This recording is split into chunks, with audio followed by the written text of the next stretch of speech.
Porque a ciência apoia, não está contra. Claro que sim.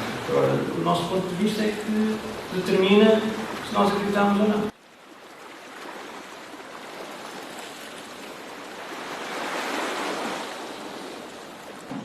Então vamos começar a apresentação. Muito obrigado por terem vindo. Meu nome é Luís Gervel e eu já fiz uma apresentação sobre este tema, Jesus ou Darwin. Um deles está errado. Agora vamos fazer a segunda parte. E eu começava por um acontecimento importante para a história de Portugal. Foi a vitória de Portugal no Europeu. Ora, esta equipe tinha um componente que era fé e união. E nós, também para alcançarmos a vitória na vida e na sociedade, para que este país avance, também precisamos de ter fé.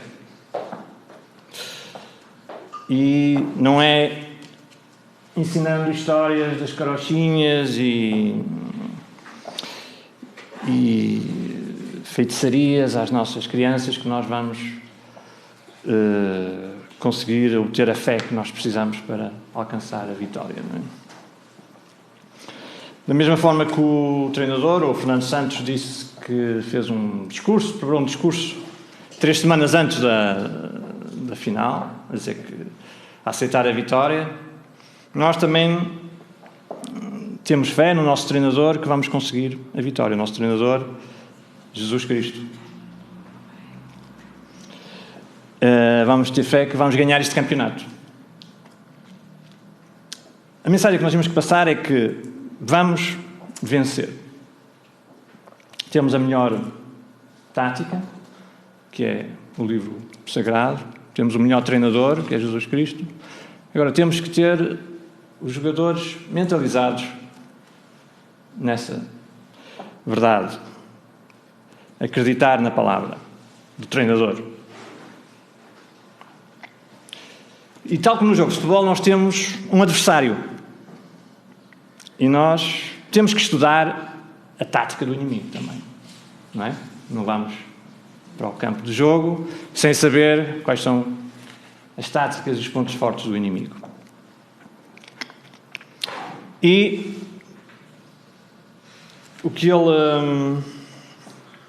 a tática principal do inimigo é a mentira. O ladrão não vem senão a roubar, a matar e a destruir. Enquanto que o nosso treinador veio para nos dar vida em abundância. E nós não podemos estar ignorantes das táticas do inimigo.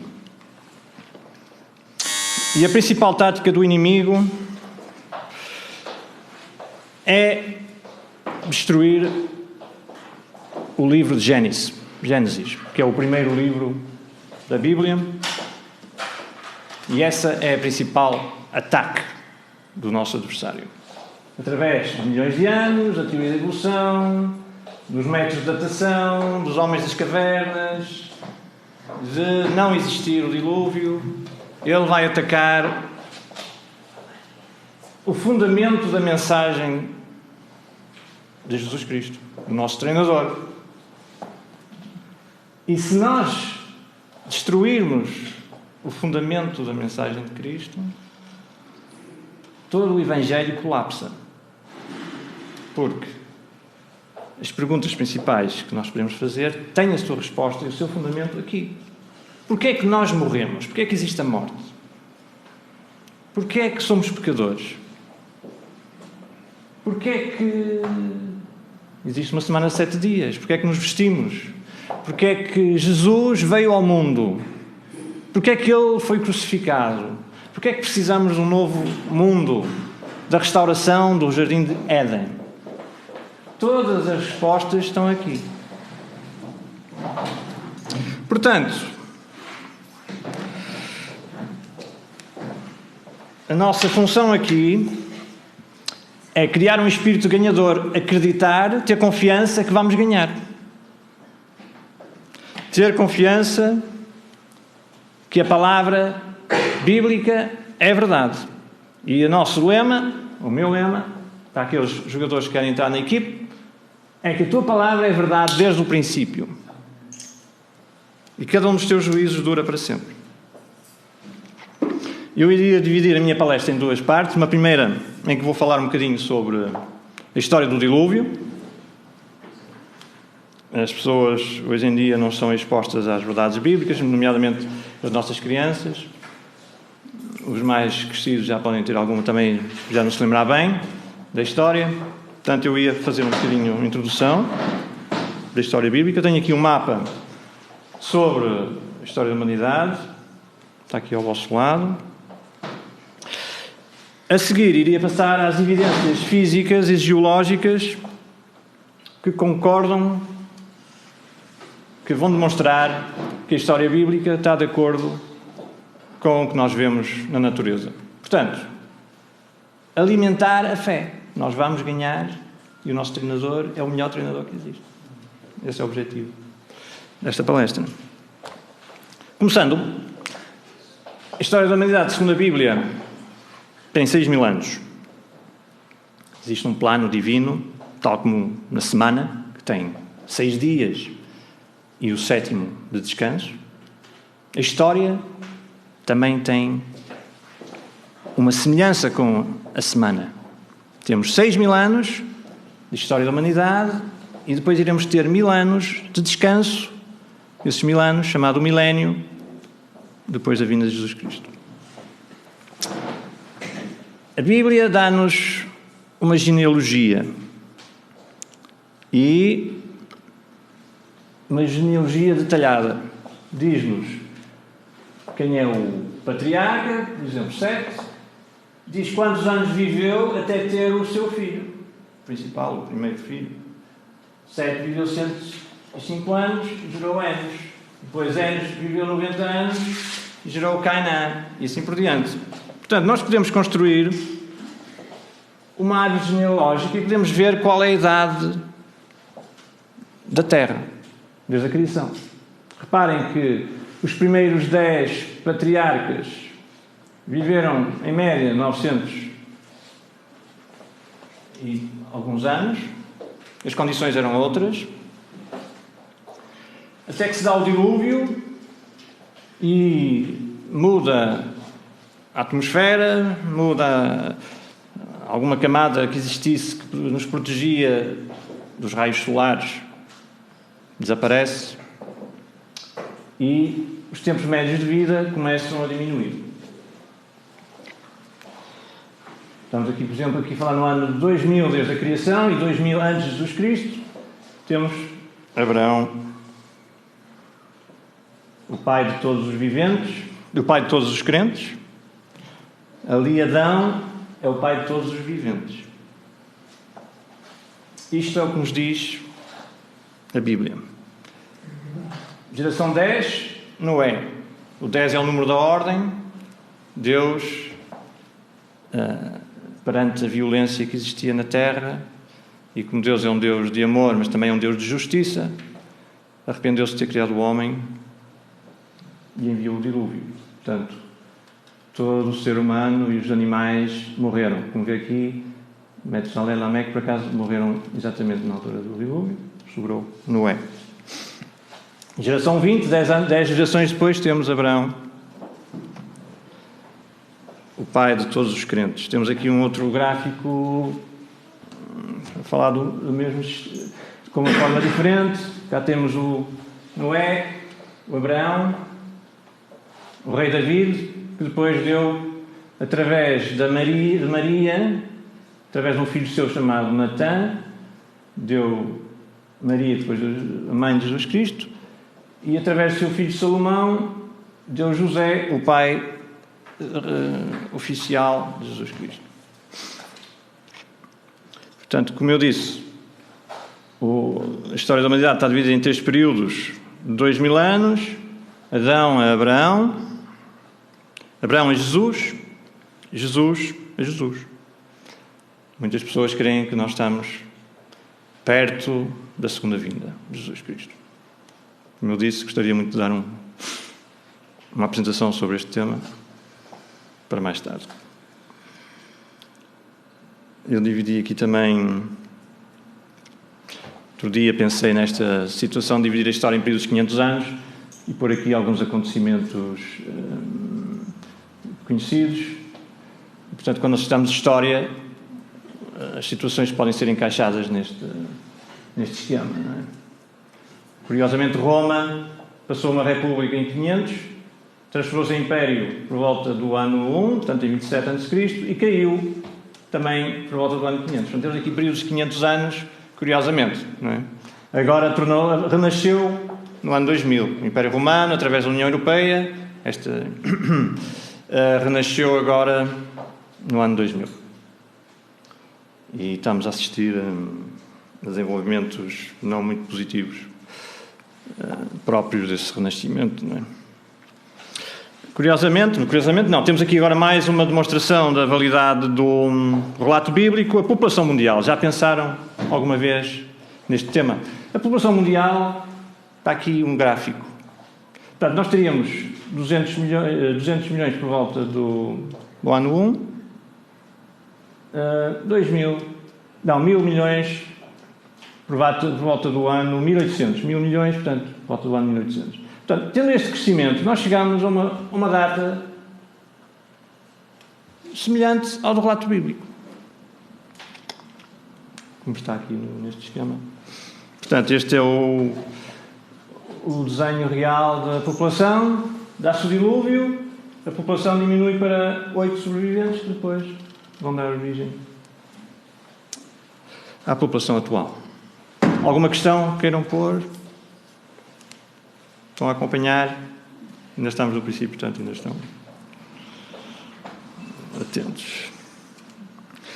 Portanto, temos o dilúvio. Naqueles dias, os anjos caídos vieram à Terra e tiveram relações com as mulheres e deram origem aos Nefilim, que é os gigantes e os seres valentes da antiguidade.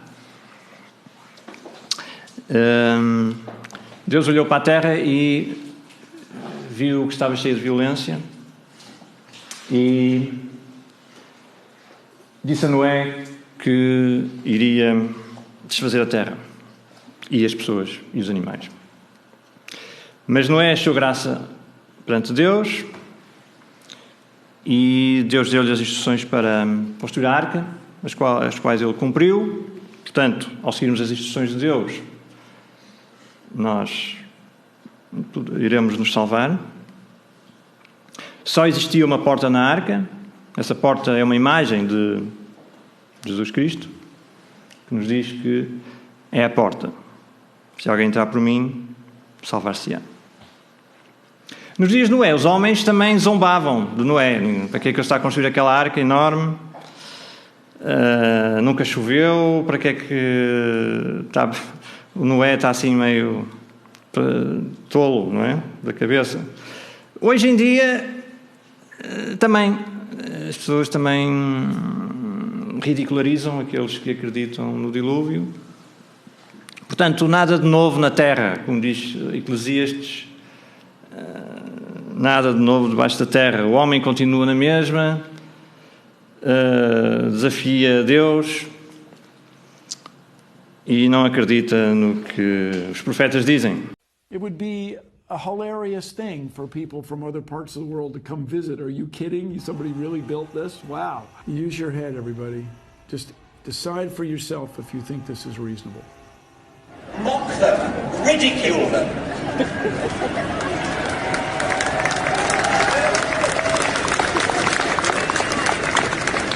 In public. Don't fall for the convention that we're all too polite to talk about religion. Religion is not off the table. Religion is not off limits. Religion makes specific claims about the universe which need to be substantiated and need to be challenged, and if if necessary, need to be ridiculed with contempt.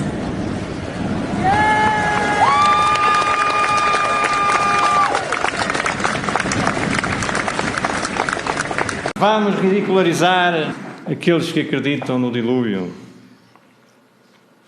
Curiosamente, eles não falam de Jesus Cristo. Atacam a Bíblia, mas não Jesus Cristo. Mas ao atacarem a Bíblia, como eu mostrei naquele esquema, estão a atacar Jesus Cristo, porque Jesus Cristo só falava do Gênesis como verdadeiro. Porque naquele tempo, quando perguntarem quais vão ser os sinais da tua vinda, ele disse, como no tempo de Noé, assim será a vinda de Jesus Cristo. Depois falou de Abel, falou de Jonas, falou de Lot. Portanto, quando as pessoas ridicularizam Gênesis, estão indiretamente a considerar Jesus Cristo como mentiroso e os apóstolos como mentirosos. Portanto, os animais vieram 2 a 2 e a porta fechou-se. Deus fechou a porta. Não foi o Noé que fechou a porta. Foi Deus a fechou por dentro. E Jesus Cristo diz-nos: porfiai por entrar pela porta estreita, porque muitos procurarão entrar e não poderão. E quando o pai da família se levantar e cerrar a porta, as pessoas vão ficar de fora e vão querer entrar. E o pai de família vai dizer: eu não sei quem vós sois. Isto é Jesus Cristo que está a dizer. E Jesus Cristo confirma o dilúvio. E quando as pessoas fazem pouco do dilúvio, que está de acordo com os dados que nós vemos da população, da geologia, da física, as pessoas estão a seguir a mentira. Não sei de onde vocês sois. Hã? Não sei de onde vós sois. Exatamente. Não vos conheço. Desculpem, eu pus aqui a resteira. Portanto, passados 7 dias, os animais entrarem, veio o dilúvio. Choveu durante 40 dias e 40 noites. Toda a carne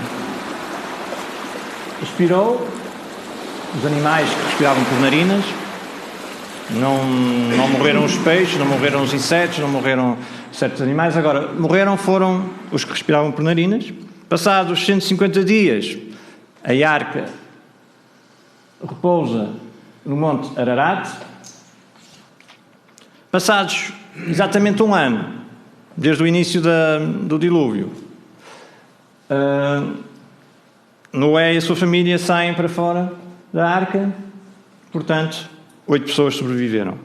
Depois, estas 8 pessoas espalharam-se pelo mundo. Na altura, havia uma ligação, com certeza, entre os continentes, o continente e a Austrália e a América. Houve aquela idade do gelo, portanto, a água estava concentrada mais estava solidificada, muita água, e, portanto, o nível da água era mais baixo. E havia uma ponte, ainda hoje se consegue atravessar aqui da Rússia para o Alasca, no gelo, quando há gelo. Isto tem uma distância de 100 km, 90 km. Quando está gelo, é possível, ainda hoje, atravessar de um lado para o outro. Todos nós, estes milhares de milhões que vieram destas 8 pessoas, também necessitam de entrar na Arca da Salvação, porque todos pecamos. E essa arca de salvação é Jesus Cristo. Dois contentores de salvação, a arca e Jesus Cristo. Temos aqui depois a descendência, da mesma forma que vimos do Adão e descendentes, também temos aqui da mesma forma de Noé e descendentes. Ora, é muito importante nós sabermos de quem é que nós vimos. Se nós vimos de um macaco, temos uma condição. Se nós somos descendentes, está aqui Lucas, Tenho aqui a árvore genealógica, mais uma vez importante, e diz aqui, no final, Noé de Lameque, Lameque de Matsolá e Adão de Deus. Portanto, nós somos descendentes de Adão, que foi criado por Deus, não somos descendentes de um macaco. Há uma diferença abissal, como 43% dos americanos entendem. Os americanos concordam com esta afirmação. A evolução demonstra que nenhum ser vivo é mais importante que qualquer outro. Portanto, nós temos a mesma importância, segundo o evolucionismo, que uma minhoca, ou que um animal, ou que a mãe terra. E, portanto, podem-se tomar leis de acordo com esta visão da humanidade. Vamos proteger os macacos, vamos proteger a área onde estão os animais e os seres humanos, olha, que se desenrasquem, não é? Agora, vocês, os habitantes, por exemplo, de uma zona, os índios, vocês agora têm que sair daí porque nós temos que proteger a Mãe Terra. E há aí uma águia que está em vias de extinção. E a águia é mais importante, que é mais bonita e voa. Então. Portanto, curiosamente, este mês foi inaugurado, já viram ali uma imagem antes, em 5 de julho, Marca de Noé em tamanho real. Aqui em Kentucky, nos Estados Unidos. Este é o tamanho segundo as indicações bíblicas.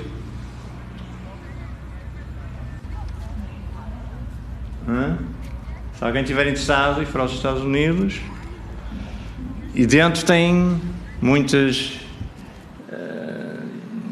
apresentações, histórias. Eu não vou desenvolver este tema, há muitas lendas à volta de todo o mundo que fala do dilúvio, que demonstra que há veracidade, algo por trás verídico, não é? E muitos destes relatos concordam com o relato bíblico. Muito bem, passando então à segunda parte, o Darwin, no seu livro Origem das Espécies, logo na introdução, disse o seguinte: estou bem ciente de que podem haver factos que demonstrem que o que eu estou a dizer está errado. Portanto, levam a conclusões diretamente opostas àquelas a que cheguei. Um resultado justo só pode ser obtido através da avaliação completa dos factos e argumentos em ambos os lados de cada questão. Portanto, isto diz Charles Darwin, que escreveu o livro Origem das Espécies. O sistema educacional atual não está a seguir esta informação do Darwin. Nós estamos a assistir, por exemplo, este caso do Sr. Mark Armitage, que descobriu tecidos moles num dinossauro, publicou um estudo e o resultado foi que ele foi demitido da faculdade por ter publicado um estudo em que mencionava que o dinossauro não teria milhões de anos. Depois temos, por exemplo, este vídeo que fala de casos semelhantes, este livro do Dr. Jerry Bergman fala de casos semelhantes, agora recentemente um artigo publicado numa revista científica de uns chineses, por acaso mencionaram o Criador, nem era no sentido de Deus o Criador, era no sentido da Terra o Criador, e foi publicado, mas as pessoas, os editores não tinham visto isso, receberam imensas reclamações e o artigo foi retirado por ter apenas mencionado o Criador. Portanto, nós vemos aqui como é tendenciosa a informação. Não só em termos gerais, as grandes entidades que fazem jornais e televisões, mas também a nível científico. A Bíblia fala-nos de catastrofismo, portanto, acontecimentos rápidos e que causam grande destruição. A evolução fala-nos de uniformitarismo, em que os acontecimentos são lentos e o que acontece atualmente é a chave do que acontece no passado. Portanto, se de facto existiu um dilúvio, quais seriam os testemunhos que nós teríamos no mundo? E a resposta é: milhões de seres mortos, enterrados em camadas sedimentares rochosas, que foram depositadas por água em todo o mundo. Ora, é exatamente isso que nós encontramos. Os fósseis. Temos aqui esta situação no Colorado, um rochedo cheio de fósseis, mais de 1.500 ossos nos rochedos. É um exemplo. Em todo o mundo vemos grandes quantidades de fósseis. Mas a fossilização é um processo que requer certos condicionantes. Nomeadamente, tem que ser feito rapidamente. Porque senão, o oxigênio, as bactérias, a umidade, o vento, desintegram o espécime. Por exemplo, os crinoides, este animal aquático. Quando eles morrem, desarticulam-se. Estão a ver aqui os anéis. Eles são constituídos por anéis. Quando eles morrem, ficam desarticulados. Ora, o fóssil está inteiro. Interessante, não é? O que é que isto demonstra? Demonstra que não teve milhões de anos. Porque se fosse milhões de anos, não havia um fóssil inteiro do organismo. Estão a ver aqui os anéis?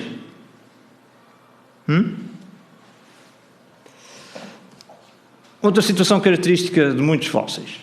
Reparem aqui neste famoso Archaeopteryx. Uma coisa curiosa, estão a ver a cabeça chegada para trás? Isto é uma situação característica do afogamento. Chama-se agonia da morte. Temos aqui vários animais com a cabeça chegada para trás, a cauda estendida. Isto é uma posição típica da asfixia. Os membros traseiros dobrados, as caudas estendidas e a cabeça jogada para trás. Portanto, consistente com o relato bíblico do dilúvio mundial. Os fósseis nas alturas. Temos aqui fósseis marinhos a 2.200 metros. Como é que um fóssil marinho, uma trilobite, que é um dos fósseis mais famosos, temos os dinossauros, os Archaeopteryx, trilobites. Como é que a trilobite chegou a 2.000, um fóssil marinho? Porque o mar esteve lá em cima. Como diz a Bíblia, as águas prevaleceram excessivamente sobre a terra e todos os altos montes que havia debaixo de todo o céu foram cobertos. Nós aqui em Portugal temos uma situação destas. Aliás, nós temos as trilobites mais grandes, maiores do mundo, ali em Canelas. É um testemunho ao dilúvio.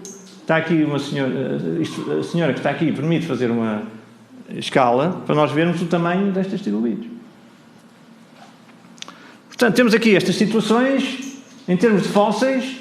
Quanto à formação de fósseis, quanto à agonia da morte e os fósseis nas alturas, que estão de acordo com o relato catastrofista da Bíblia e não com o relato uniformitarista da evolução. Porque se tivéssemos milhões de anos, o fóssil é comido. Vem o abutre, vem o leão, vem as bactérias, desaparece. Vocês não veem, não vamos ao campo e não vemos lá restos de animais, só se forem recentes.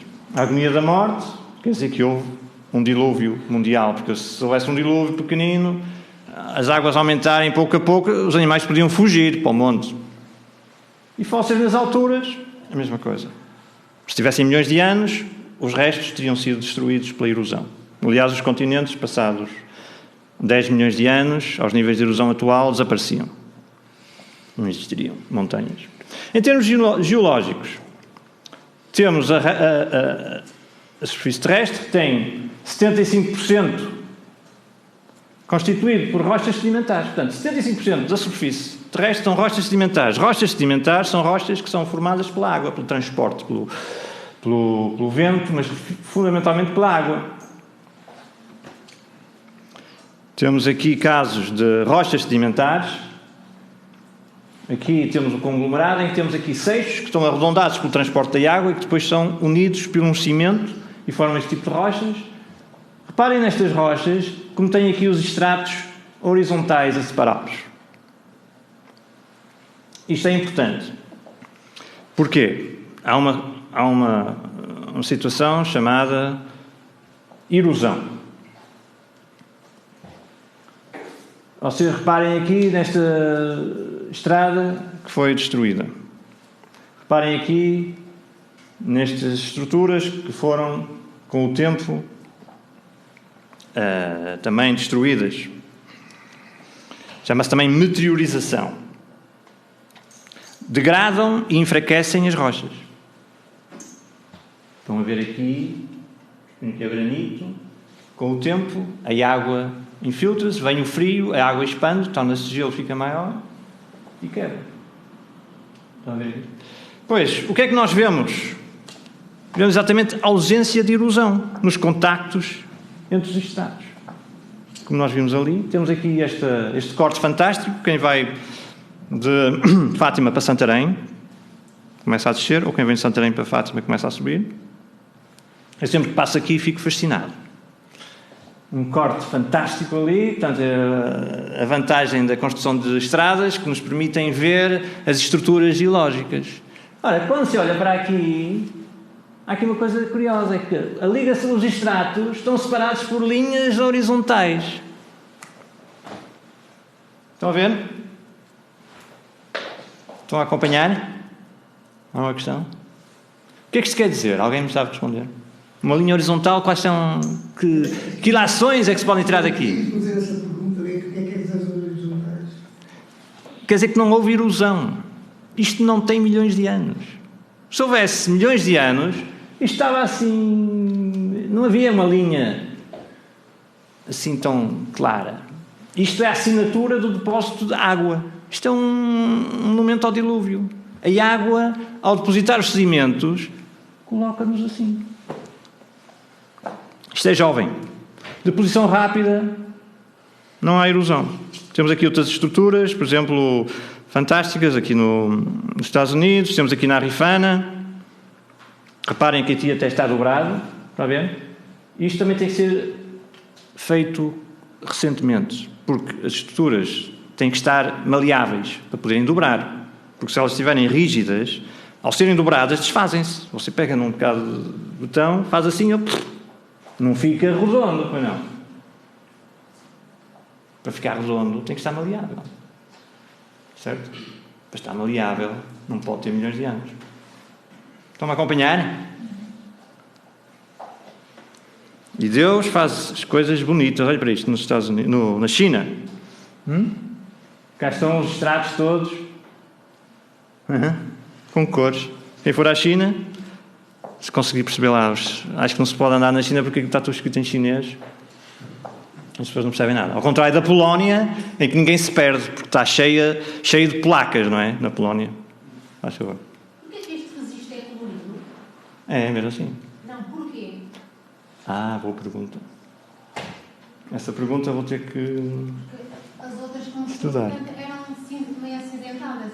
Também tinham as cores. Esta aqui, curiosamente, é colorida. Essa é uma boa pergunta. Eu vou analisar para não...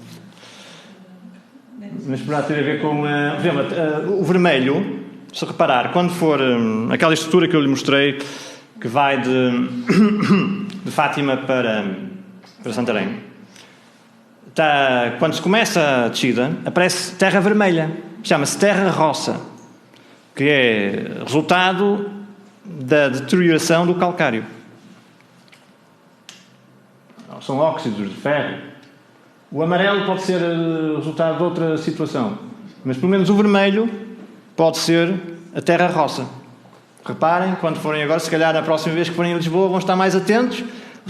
Falou-me ali, aqui no corte, vamos estar mais atentos.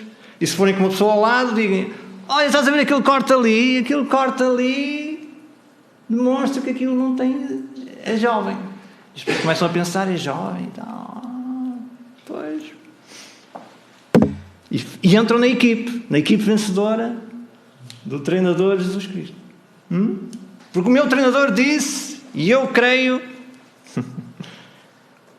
Porque é jovem na idade geológica que não tem milhares de anos, não é? Pois é, não tem milhões de anos. Mas esta é a informação que eles estão a passar a todos nós, porque nós temos um adversário. Certo? Mas nós não sabemos que estamos a jogar, estamos num campeonato e nós nem sabemos que estamos nesse campeonato. e o adversário está a tomar conta de tudo. E nós não sabemos que estamos a jogar um futebol. E o campeonato é o campeonato mais importante. É mais importante que o campeonato europeu de futebol. Porque é o campeonato da nossa vida, é o campeonato do nosso país, é o campeonato do nosso planeta. Portanto, é bom que as pessoas acordem. Espera aí, eu estou num campeonato, eu não sabia. Eu estou aqui a assistir, vamos entrar no campeonato, vamos jogar, vamos ao ataque. Portanto, cada um de nós pode fazer parte dessa equipe a qualquer momento. Estou com uma pessoa amiga, passo pelo corte ali na autoestrada, olha, já viste ali, sim, sabes qual é o resultado? Sabes como é que tu podes interpretar isto? Já ouviste falar em Jesus Cristo? O dilúvio. Eu só posso fazer uma pergunta. Isto é física, não é? Isto é geologia, física e tudo. Estou ligado. Os cientistas conhecem muito bem a geologia. Conhecem? Então porquê que não acreditam em Deus? Porque Deus tem um problema, para eles tem um problema. Eu só vou tomar nota aqui deste slide para depois responder. Deus é um Deus de amor, mas é um Deus de justiça. Está a entrar no campo que eu quero. Qualquer acto que nós fazemos, qualquer pensamento que nós temos, Deus sabe. E Deus vai exigir contas. Agora, há muitas pessoas que não querem ter alguém que exige contas, não é? Querem fazer o que lhes apetece. E, portanto, a solução é recusar ver o óbvio para dizer que aquela pessoa não existe, não é? Se alguém, como eu disse na outra palestra, há sociedades em que quando algum membro faz algo que injuria, um insulto, ou deixa de pertencer à religião, muda para outra religião, essas sociedades fazem um funeral fictício. Eu não quero mais ouvir falar nesse. O meu filho, por exemplo. O meu filho deixou de ser da nossa religião. Vamos fazer um funeral e considerar que ele morreu. E, portanto, as pessoas fazem o funeral de Deus. Eu não gosto de Deus. Porque Deus deu-nos os 10 mandamentos. Eu não posso roubar, eu não posso mentir, eu não posso fazer adultério, eu não posso fazer isto e aquilo. Não gosto. Para lembrar daqueles cientistas que dizem assim, a partir daqui, só Deus. Alguns. Mas, como eu disse, infelizmente, e como eu falei há pouco, não é? Temos aquele Richard Dawkins a dizer para nos ridicularizarem. Pronto. São opções. O Grand Canyon é um grande monumento ao dilúvio. Cá estão os estratos horizontais. Nós agora, espero que a partir desta palestra possamos olhar para quando vamos para a natureza e quando nos querem transmitir certas coisas, podemos olhar. Também tem cores.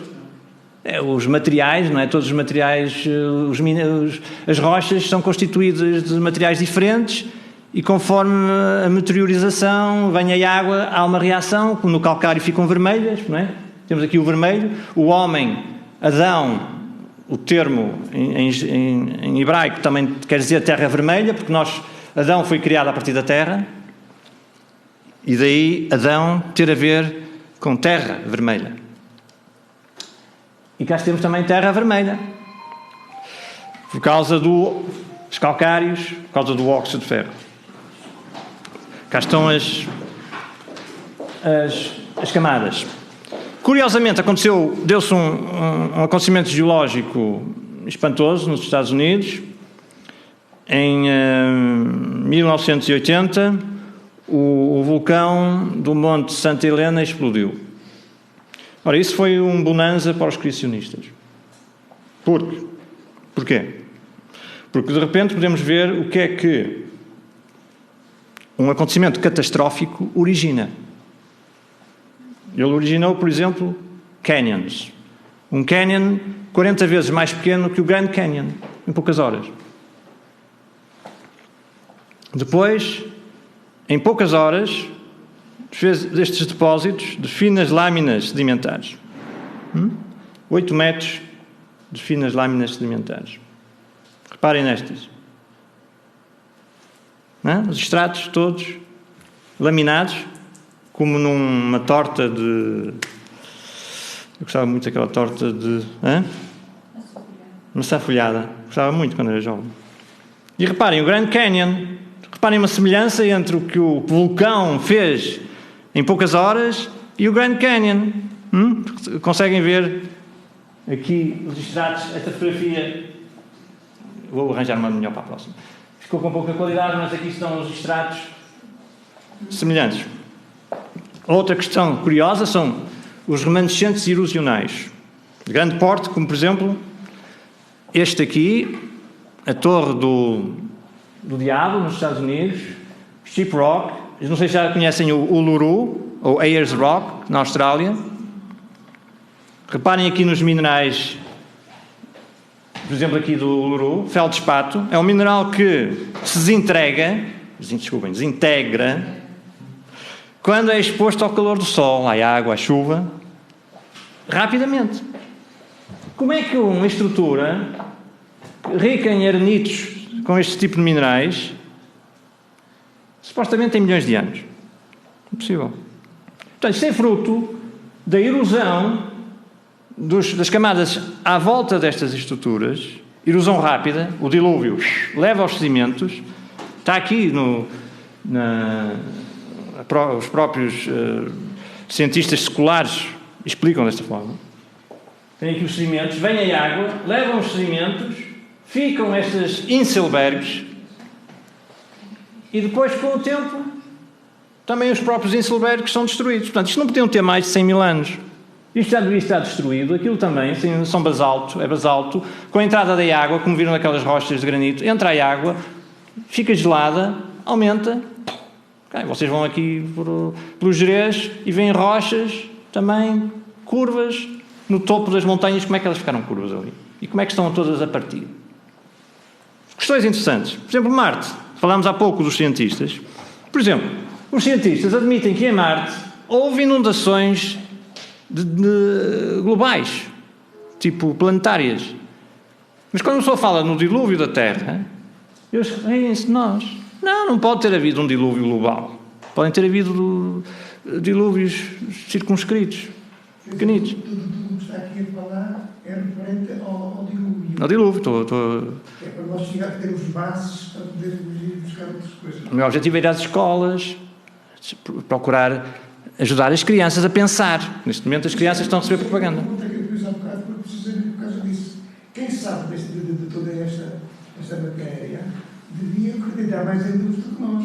Eu, por exemplo, não conheço esta matéria, não estudo não teria nenhum curso superior sobre isto, mas sei que é isso, mas acredito e tenho um espírito que acredita em Deus e das coisas que ele diz na Bíblia. Isto é um metido. O Darwin disse, vamos ver ambos os lados da questão. Mas os cientistas seculares não gostam dessa ideia.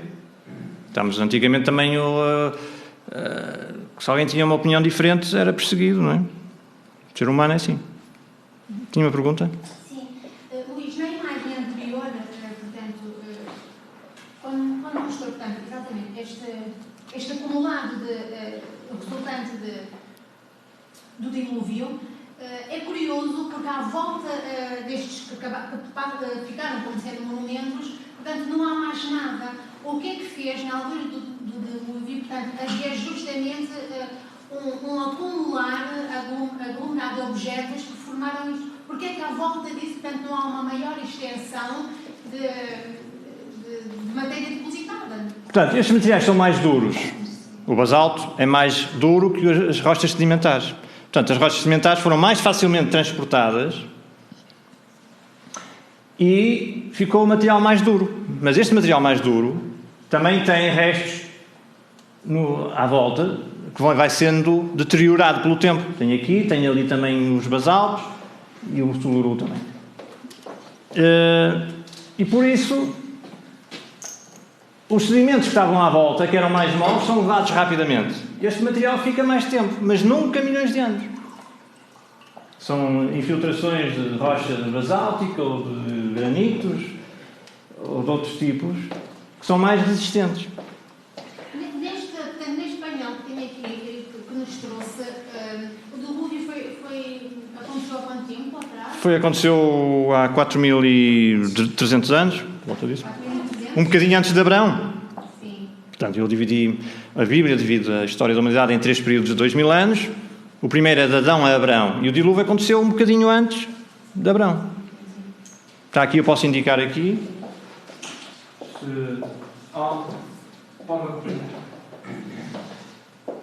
Portanto, temos aqui a Torre de Babel, temos aqui o dilúvio. Vão ver aqui o dilúvio. Esta linha preta. E só ficam Noé, os seus 3 filhos, e 3 noras e mulher. Portanto, depois temos aqui Abraão, alguns aqui, como eu disse, eu tinha uma tirazinha que depois esqueci de fazer. Abraão está aqui alguns, e depois temos Jesus Cristo aqui, os outros 2.000 anos, e agora nós estamos, este mapa foi feito por acho que foi um irmão de um presidente dos Estados Unidos, Adams, em 1871, portanto acabou aqui em 1971, e nós estamos aqui, como eu digo, 2.000 anos depois. Próximo. 4.300 anos antes do nascimento de Cristo? É que se deu o dilúvio? O dilúvio deu-se 2.300 anos antes. Ai, 2.300 anos antes. Eu posso mostrar aqui de novo aquele mapazinho que eu fiz.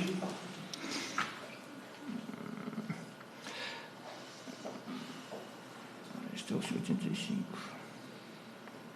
Aqui.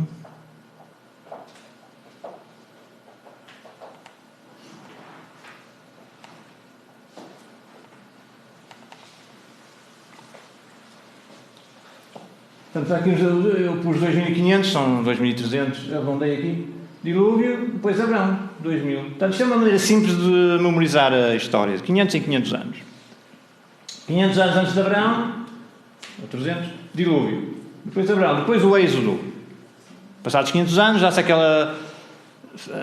acontecimento fantástico de Moisés tirar os judeus do Egito.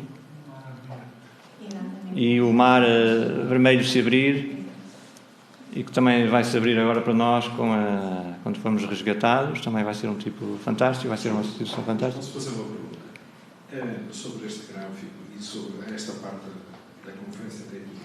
A comunidade científica concorda com as contas dos 4.400 anos da multiplicação dos seres humanos até aos nossos dias? É como eu mostrei aqui o mapa, os dados científicos, as pessoas vão à internet, procurem população humana. Vocês vão ver, no ano 1, depois de Cristo, 200 milhões. E no ano 1804, 1.000 milhões. É fazer as contas. É evidente, não é? Como é que a comunidade científica, que não gosta de Deus, são os misóginos, responde que durante, eu já fiz esta, também mostrei isso, suponho que na última palestra, que durante 250 mil anos que a população se manteve idêntica. Eu, aliás, tenho aqui eu posso-vos mostrar, já que fizeram essa pergunta, eu tinha aqui um trabalhinho sobre isso. Podiam ser menos, mas bate certo com a multiplicação dos seres humanos. Pois, agora por acaso eu não tenho, mas bate certo. Reparem só aqui, eu tenho aqui isso. Ora, deixem-me ver aonde. Pronto, não pus aqui de qualquer maneira. Temos aqui uma situação. Reparem aqui esta senhora.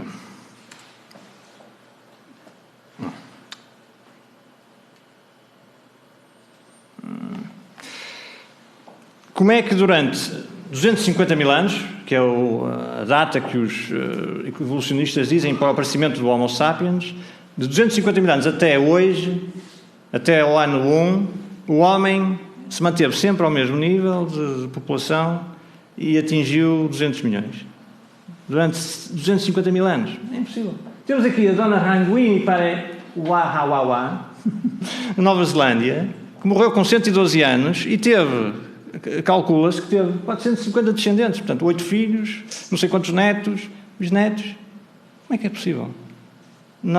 Porque as pessoas não querem acreditar no relato divino. Como eu disse, atualmente, nestes últimos tempos, está-se a assistir a retirarem os 10 mandamentos dos tribunais nos Estados Unidos. tiram-se os 10 mandamentos, é proibido rezar, as pessoas são presas por acreditarem na Bíblia. Hoje em dia, se você for uma pessoa que faz bolos e vier um homossexual falar consigo e querer um bolo para o casamento com o seu colega, e o padeiro ou o boleiro, não sei o termo, se recusar, vai para a prisão. Hoje em dia, nos Estados Unidos, as pessoas são demitidas se opuserem a que as casas de banho sejam transgênero. Portanto, os homens podem ir às casas de banho das senhoras, basta dizer que se acham mulheres. Olha, eu sinto-me mulher, vou à casa de banho. Esta comparação de 112 anos, porquê que com 112 anos deu 450 descendentes? Porquê? Porque teve muitos descendentes, teve 8 filhos, Depois são 450 descendentes. É, muitos descendentes. Temos aqui em Portugal... Onde é que o senhor quer chegar? Quer chegar que o homem, passados poucos anos, passa de 2 para 400. Portanto, não pode, durante 250 mil anos, a população humana não se pode manter a níveis de sobrevivência, de extinção, como o evolucionismo pretende. Percebe? Os evolucionistas dizem que o homem apareceu há 250 mil anos e durante 49 mil anos manteve-se sempre a níveis níveis de extinção quase, quer dizer, não passava dos milhões. É que ainda se fosse homem, mas é uma mulher. Se fosse homem, podia lá chegar, porque arranjava muitas mulheres, não é? Agora, uma mulher com 450 descendentes... Mas temos aqui temos em Portugal uma lenda, semi-lenda, que deve ter alguma coisa de verdade. Eu não fui à Torre do Tombo investigar, mas tem lá uma referência, que existe um documento na Torre do Tombo. O padre Trancoso, até há um livro escrito sobre ele, que terá tido 299 filhos, só ele. E que o rei Dom João terá, digamos, perdoado a sentença de morte, porque ele tinha feito relações com familiares, porque ele tinha povoado a Beira Alta. Disse como ele contribuiu para a povoação da Beira Alta. Mas, enfim, continuando, se me permitem, nós estávamos aqui nestas estruturas. Marte. Portanto, qual é o planeta que pensam que teve um dilúvio global? Eles dizem que foi Marte e que em Terra não houve um dilúvio global. Pronto, são as suas opiniões. Temos aqui a estrutura de Marte, cá vem erosão. Isto é erosão, estão a ver? Vai um montinho, desce, mas cá estão os depósitos. Reparem, cá estão os depósitos laminados, fruto da ação da água. Como é que havia água em Marte? Temos o maior vulcão em Marte. Um vulcão emite 80% ou 90% de água. Aí que está a explicação para as estruturas laminares em Marte. Nos Estados Unidos, mais uma vez nos Estados Unidos, mais uma situação. Grãos de areia que são transportados através de um continente. Como é que é possível grãos de areia, já agora nos Estados Unidos, que é um grande local de criacionistas, temos aqui apenas alguns exemplos de cientistas criacionistas que acreditam no dilúvio, que acreditam no mundo jovem, há várias áreas, geologia, física, astronomia, etc. Nos Estados Unidos, como é que é possível que grãos daqui dos Apalaches vão ter ao Grand Canyon? Porque os grãos podem ser analisados com ciência experimental, porque há dois tipos de ciência, mas isso posso explicar mais tarde. A evolução é um tipo de ciência que é histórica. Vamos pensar o que é que aconteceu e não podemos repetir o dilúvio, não podemos repetir o Big Bang. São ciências históricas. A ciência experimental é uma ciência que se pode repetir. Vamos estudar um grão de areia, vamos analisá-lo ao microscópio, vamos ver de onde é que ele veio, vamos fazer experiências, podemos repetir estas situações. Portanto, eles pegam os grãos de areia, estudam, analisam ao microscópio e veem que a única fonte possível é dos Apalaches. Aqui, no Ermito de Navajo, a única fonte possível é aqui no Utah. Aqui no os grãos de areia que eu disse, aqui é no Coconino, são transportados do Utah ou do Wyoming. Portanto, como é que é possível grandes quantidades, quer dizer, os grãos de areia serem transportados ao longo de milhares de quilómetros.